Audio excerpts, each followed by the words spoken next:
Up in the morning edition, COVID-19 cases are still trending down. Also, just knowing that those restrictions have been eased, I think, will return some level of confidence to the business community. There is support for the lifting of new restrictions with positive impact from the business community. Our administrative services and business office have also adjusted how we serve our customers to ensure safety during the pandemic. Hear how the University of the Bahamas is coping under the current pandemic. These stories and more when Morning Edition comes back.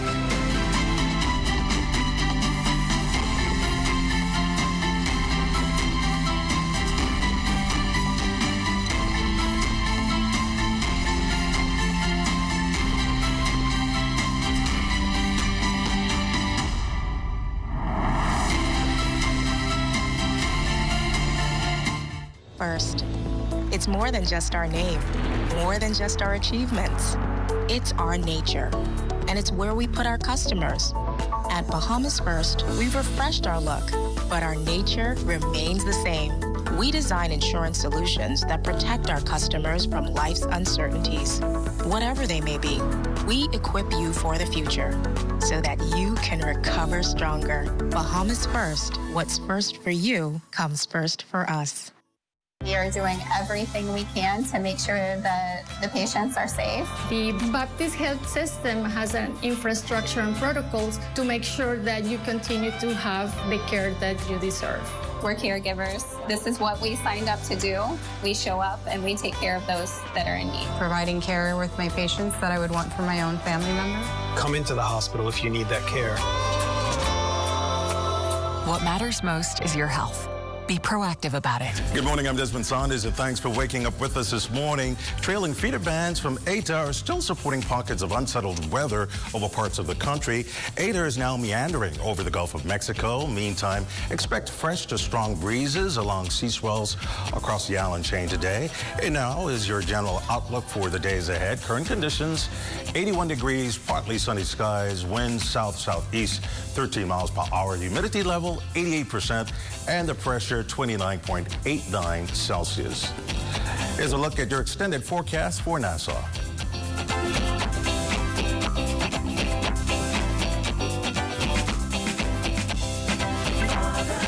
Well, beautiful Tuesday morning, and we take you on the outside for your traffic commute with our Lloyd Allen and the morning traffic team. Good morning, Lloyd. The traffic report is sponsored by Bahamas First. First in insurance. Today, tomorrow. Yes, good morning, Desmond. Good morning, Bahamas. It's a great start to your Tuesday morning.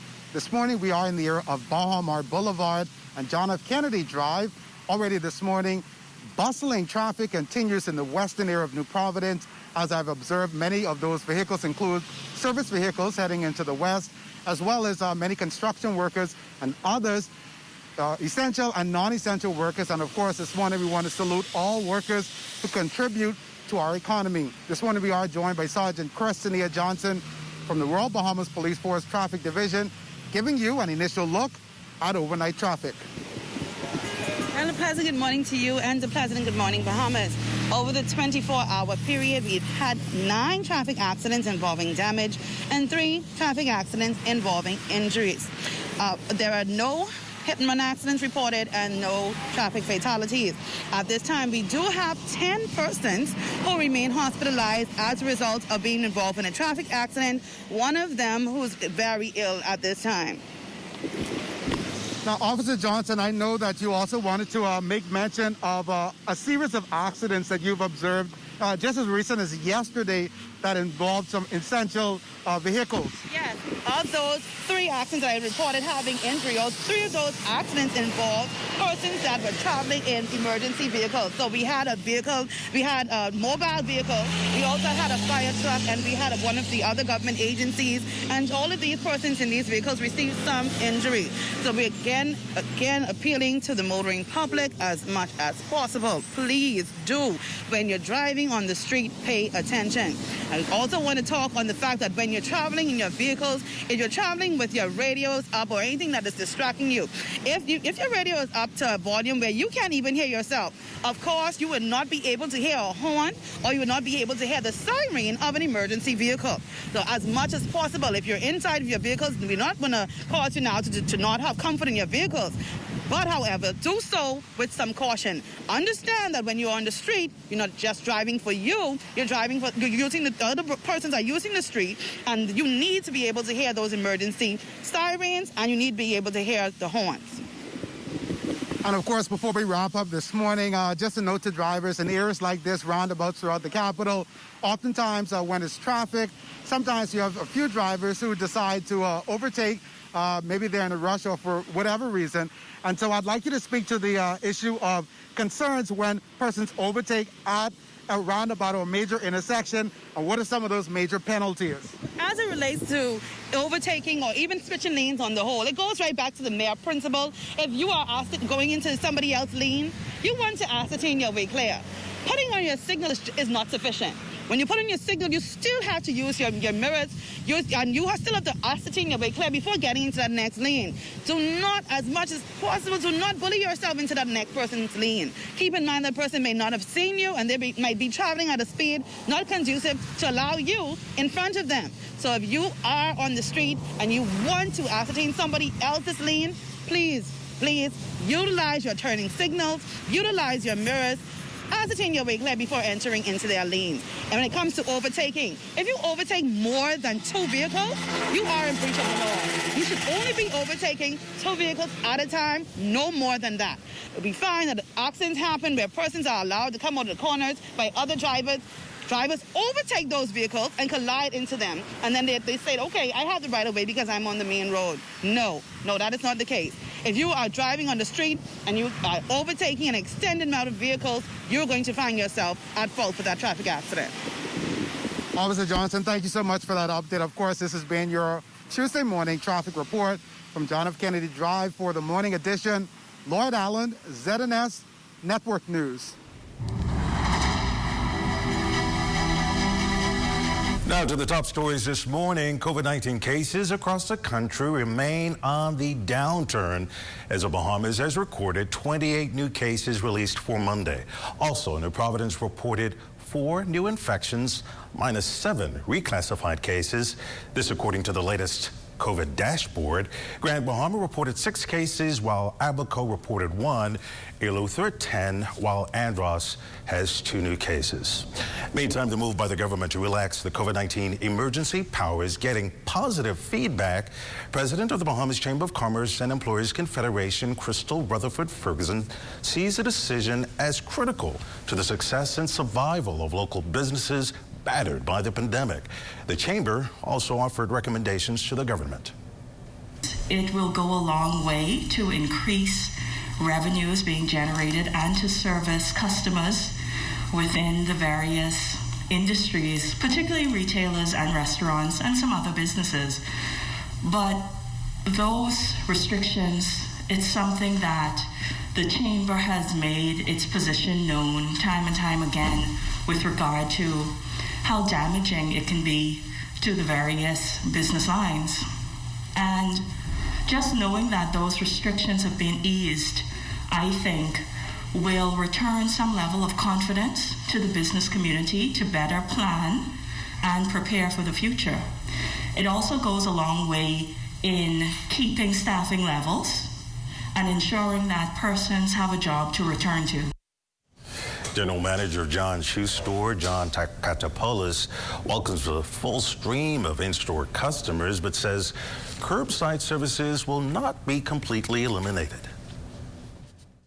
It gave us an opportunity to try out new things that we never thought we would have had to resort to, and some of the practices we're actually going to keep around. We still have curbside because there are still customers who are calling this morning asking, can I still do the personal shopper experience? Can I still take part in the curbside experience? Because they themselves don't feel that comfortable coming inside a store.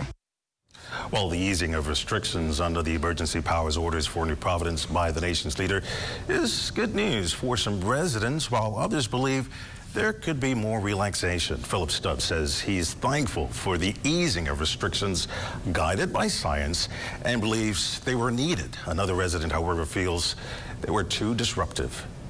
Yeah, we found out that we have the Russian stock up on supplies and stuff like that. And, you know, it's been a kind of tedious because it's been a long line.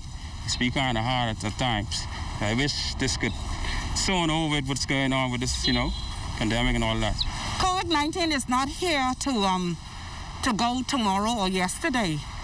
You know, COVID is here to stay for a very long time. So we just need to learn how to adjust ourselves. Also, with cases climbing in Eleuthera, a decision has been made regarding travel into that island. The Office of the Prime Minister advises that all domestic flights or sea vessels traveling into or out of Eleuthera are prohibited at this time, except in the case of an emergency. Flights approved by the Director of Civil Aviation and all sea vessels approved by the Bahamas Maritime Authority are also exempted. All still to come, we'll hear from officials of the University of the Bahamas on just how the pandemic has forced some adjustments there. More after this.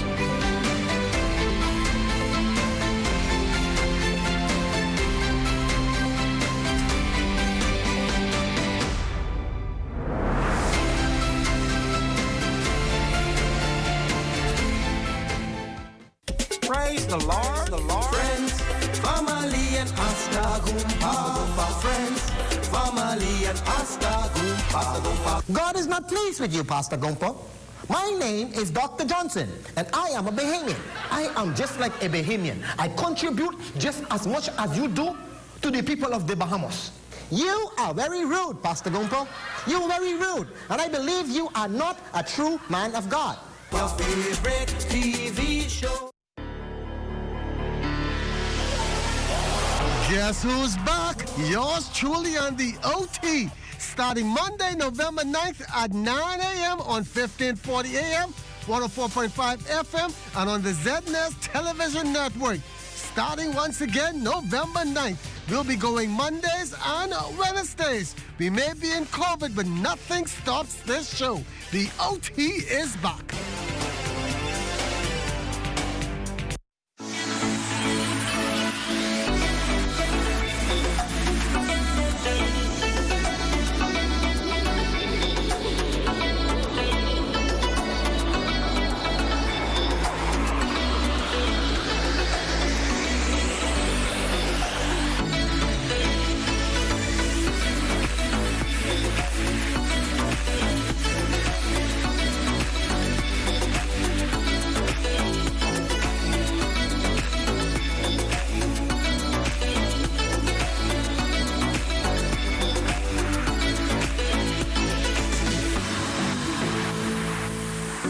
This public service announcement was brought to you by the Magistrates Court, Canoe, and the Broadcasting Corporation of the Bahamas.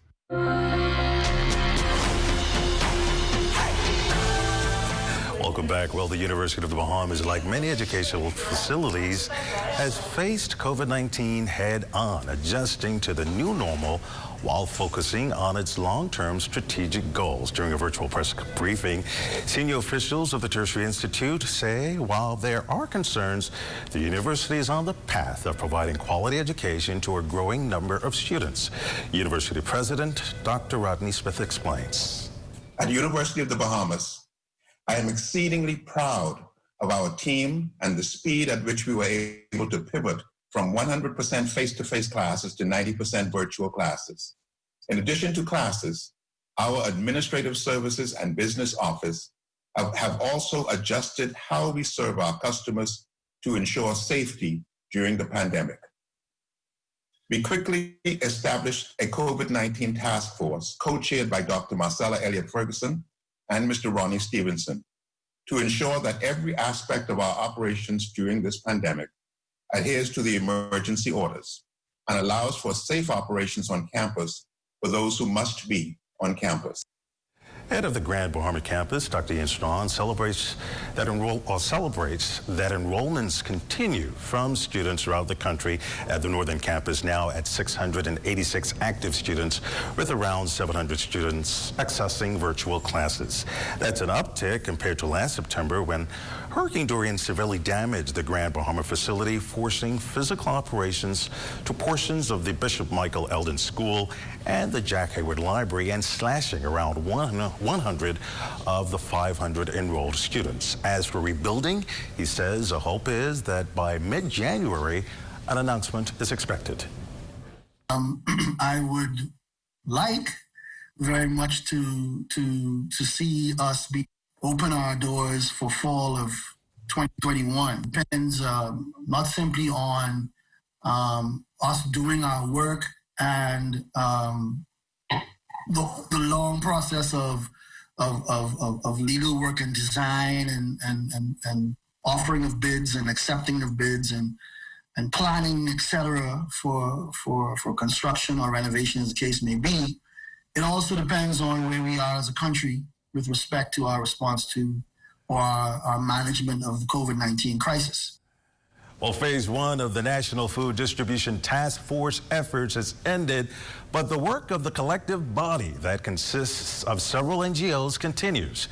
Cleopatra Murphy examines what's in store for the program. The Bahamas Feeding Network has been a hive of activity since the start of the COVID-19 pandemic, as volunteers work to meet the increasing demand for food by the public.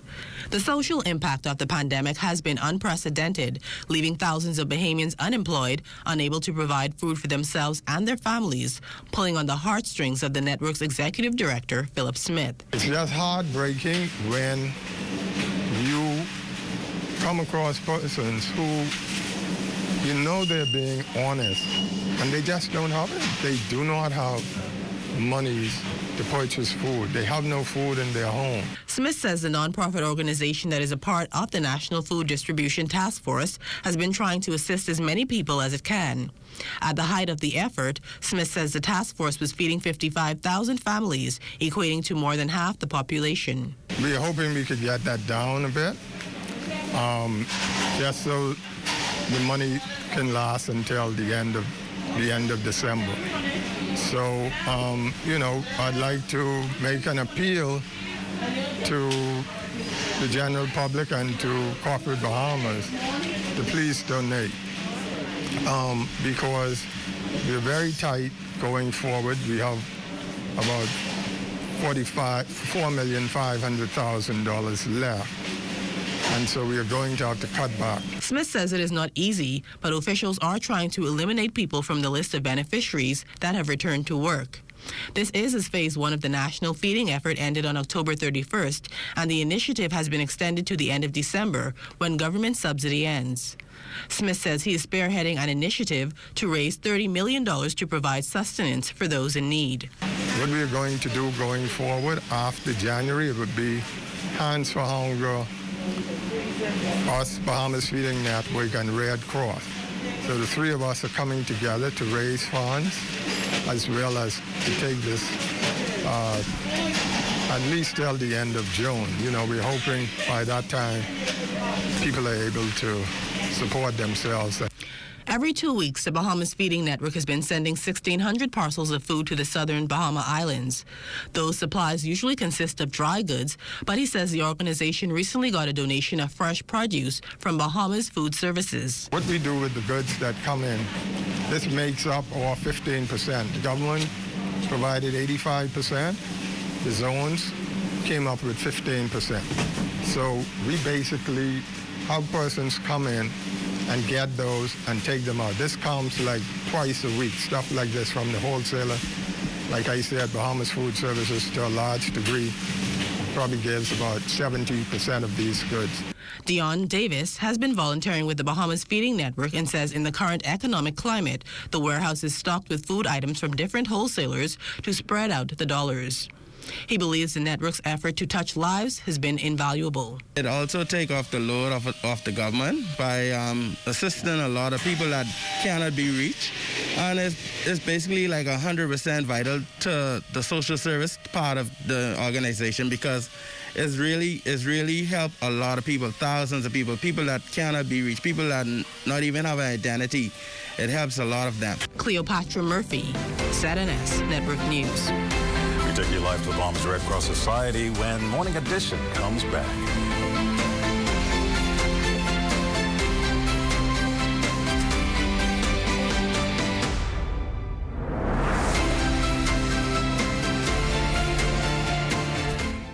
Based tourism supplies almost $50 million in revenue for Androsians every year. These priceless resources will continue to provide renewable benefits for thousands of people for years to come, as long as we take long-term action to preserve what's rightfully ours. The natural environment has played a vital role in our culture and economy for generations. Let's take care of nature, and nature will take care of us. Praise the Lord, friends, family, and Astagumpa. My name is Sister Sally. I don't have a husband, I don't have any children. I live with my sick mother and I can type 4 words in 1 minute. What is so spectacular about being able to type 4 words in 1 minute? Oh, Jesus, Lord. Hallelujah. Heal him, Mashanda, Lord. Thank you, Jesus. Open. Praise the Lord, friends, family, and Astagumpa.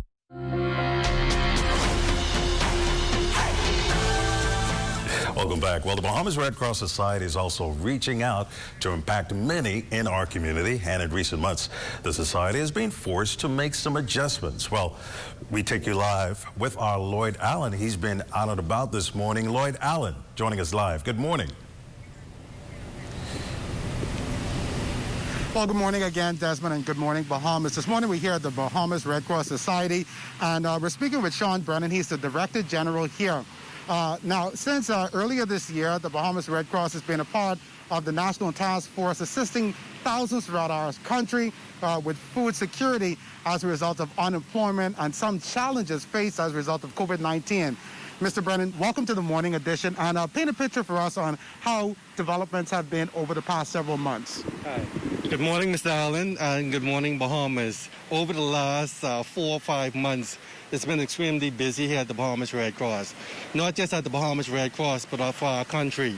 The Prime Minister had a bold initiative in terms of how do we take care, how do we feed those who are most vulnerable in our society. As at the beginning of May, we would have formed a task force focused on how do we meet the food insecurity needs of those in our country as a result of COVID-19. The program itself began at the beginning of June, and it would have concluded, the first phase of the program would have concluded at the end of September. Since then, in that first phase, we would have helped more than 55,000 households scattered throughout our entire Bahamas, from in the north to deep south, throughout the entire length and breadth of our country. We are now at the phase now where we are now moving into the second and final phase of the Food Task Force program. In this phase, the government has allocated $10 million. In the first phase, there was an initial $16 million that the government would have contributed towards this food initiative. And the NGOs, non-governmental organization, we would have contributed 15%, bringing the total to $18.2 million as at the end of the first phase. In the second phase, the government has seen fit, based on the need, the continuing need among the most vulnerable in our society, to extend the program in its second and final phase, which will end as at December 31st, 2020. And Mr. Brennan, I know, of course, leading up to this point, the Red Cross and other organizations have done their best to assist as many persons as possible. As you, though, make your transition into phase 2, I understand that some adjustments may be made in line with persons who are more at risk of food insecurity, as you described it. Yes, so what we have done, we have adopted international standards and criteria as it pertains to the eligibility criteria. In this second phase of the program, we're looking at the most vulnerable in our society. And as we define most vulnerable, we're speaking about those who have been impacted as a result of Hurricane Dorian, also those who have been negatively impacted as a result of COVID-19, leading to unemployment. We also have other criteria pertaining to those with chronic diseases, as well as those suffering from other ailments. So the criteria is fully in place, and we're set to go. And then finally, I know, of course, even as we arrived here this morning, a team of people continue to volunteer here at the Red Cross. Talk to us about your volunteers that continue to turn up day after day to assist with this initiative. Mr. Allen, I must thank the Bahamian people and by extension our volunteers who's come to the forefront in terms of assisting us, assisting our brothers and sisters in this time of crisis. So it's kudos out to them. We have a vibrant volunteer manager and team who's working to bring them in. We have instituted safety protocols, especially during this COVID-19 pandemic, to ensure that they remain safe as they traverse New Providence and the Family Islands. Also our beneficiaries. So we've implemented a series of protocols to ensure that we all remain safe.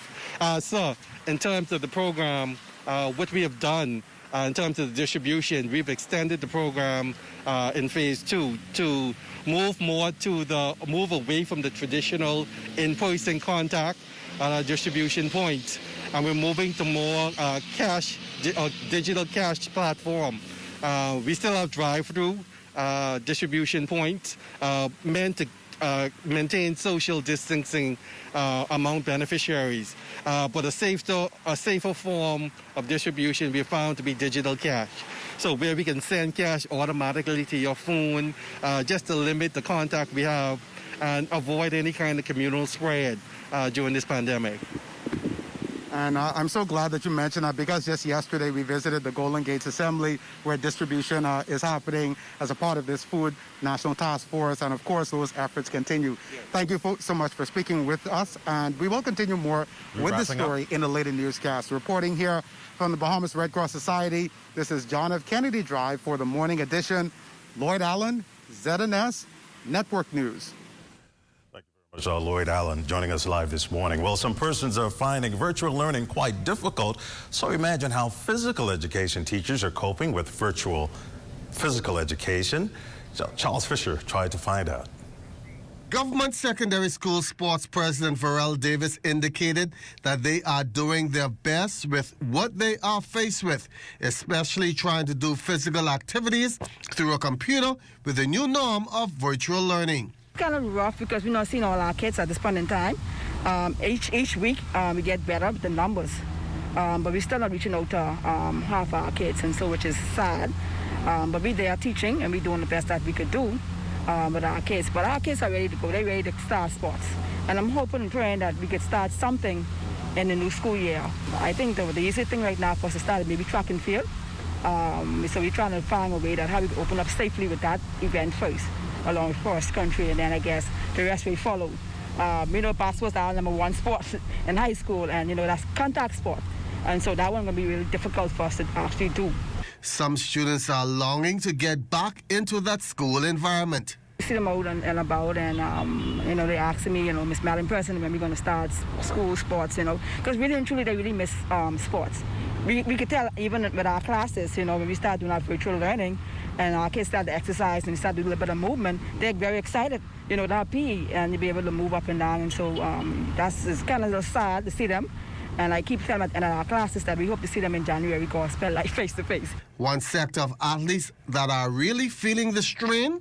When the country shut down, it was really difficult for our kids, especially those who are in grade 12, trying to get that scholarship, go off to school. So it's really difficult for our kids. With all that in mind, she is still optimistic. We're hoping that 2021 be a better year for us. Our calendar is out already.